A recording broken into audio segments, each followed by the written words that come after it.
बिस्मिल्लाहिर्रहमानिर्रहीम। अस्सलाम वालेकुम वीवर्स, मैं हूं एडवोकेट एहसन कुरैशी। आज हम डिस्कस करेंगे जो नई आइनी अमेंडमेंट की जा रही है, यानी कि 26वीं आइनी अमेंडमेंट जो की जा रही है, उसके में टोटल कितनी अमेंडमेंट्स या कितने आर्टिकल्स को तब्दील किया जा रहा है,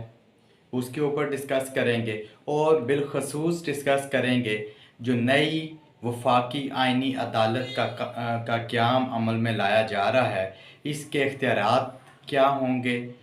क्या ये सुप्रीम कोर्ट से सुपीरियर होगी,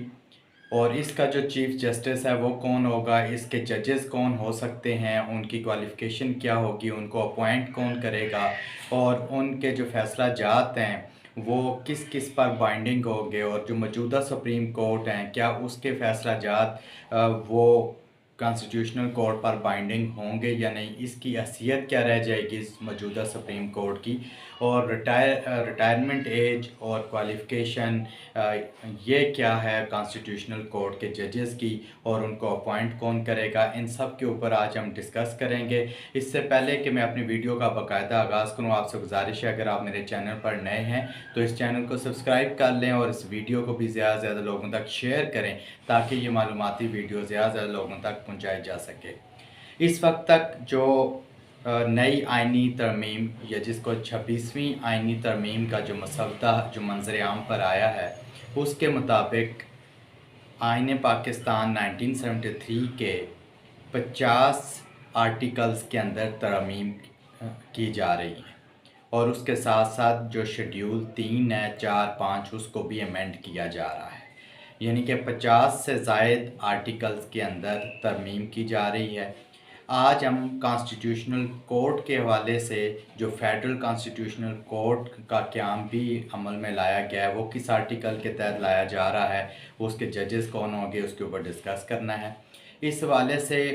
जो आर्टिकल 175B ये एक नया आर्टिकल शामिल किया जा रहा है जिसके तहत फेडरल कॉन्स्टिट्यूशनल कोर्ट क़याम में लाई जाएगी। फेडरल कॉन्स्टिट्यूशनल कोर्ट का जो हेड होगा वो चीफ़ जस्टिस ऑफ पाकिस्तान कहलाएगा, यानी कि जो फेडरल कॉन्स्टिट्यूशनल कोर्ट होगा उसका जो चीफ़ जस्टिस होगा वो चीफ़ जस्टिस ऑफ पाकिस्तान कहलाएगा, और जो सुप्रीम कोर्ट का चीफ़ जस्टिस होगा वो chief justice of supreme court कहलाएगा। पहली तो बात यहीं से समझ आ जानी चाहिए कि जो कॉन्स्टिट्यूशनल कोर्ट का चीफ़ जस्टिस होगा वो ज़्यादा पावरफुल होगा। आर्टिकल 175B के तहत ये नई अदालत कायम की जा रही है। उसमें लिखा गया है कि एक फेडरल कॉन्स्टिट्यूशनल कोर्ट होगी जो एक chief justice of federal constitutional court of Pakistan का चीफ़ जस्टिस होगा, और एज़ मैनी जजेस जो प्रेसिडेंट जो है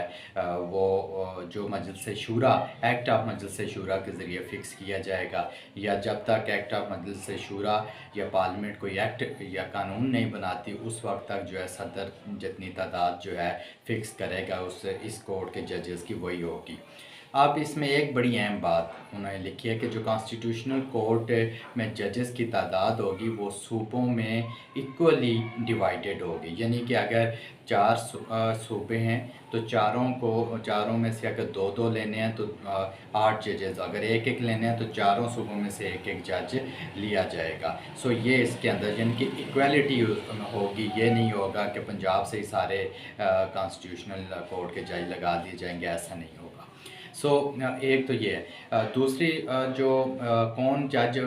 बन सकता है कॉन्स्टिट्यूशनल कोर्ट का, अब इसमें जो आर्टिकल 176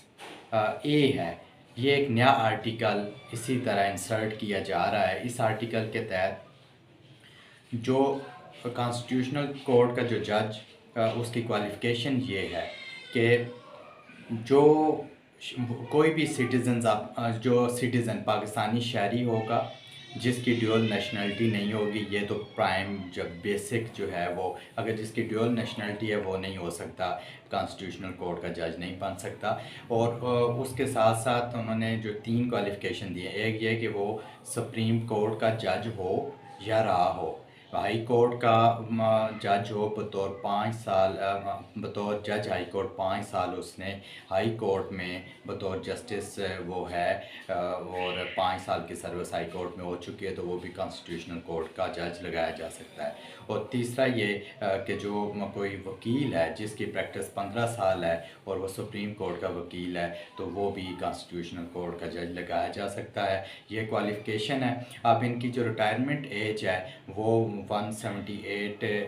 ए में दी गई है। उसमें उन्होंने कहा है कि जी 68 ईयर्स जो कॉन्स्टिट्यूशनल कोर्ट के जज होंगे वो 68 ईयर्स में रिटायर होंगे, और जो चीफ़ जस्टिस होगा उसकी जो रिटायरमेंट एज होगी वो भी 68 ईयर्स होगी, मगर जो मुद्दत होगी उसकी 3 ईयर्स, 3 साल के लिए वो होगा। अब 3 साल अगर उसके पूरे हो जाते हैं, बेशक उसकी 68 ईयर्स अभी उम्र पूरी ना हुई हो, फिर भी वो फारिग हो जाएगा। अदरवाइज़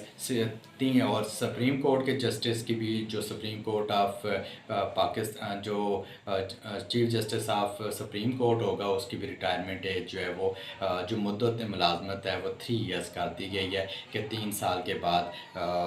रिटायरमेंट एज तो 65 होगी, मगर 3 साल के अरसे के लिए वो चीफ जस्टिस रह सकता है। तो ये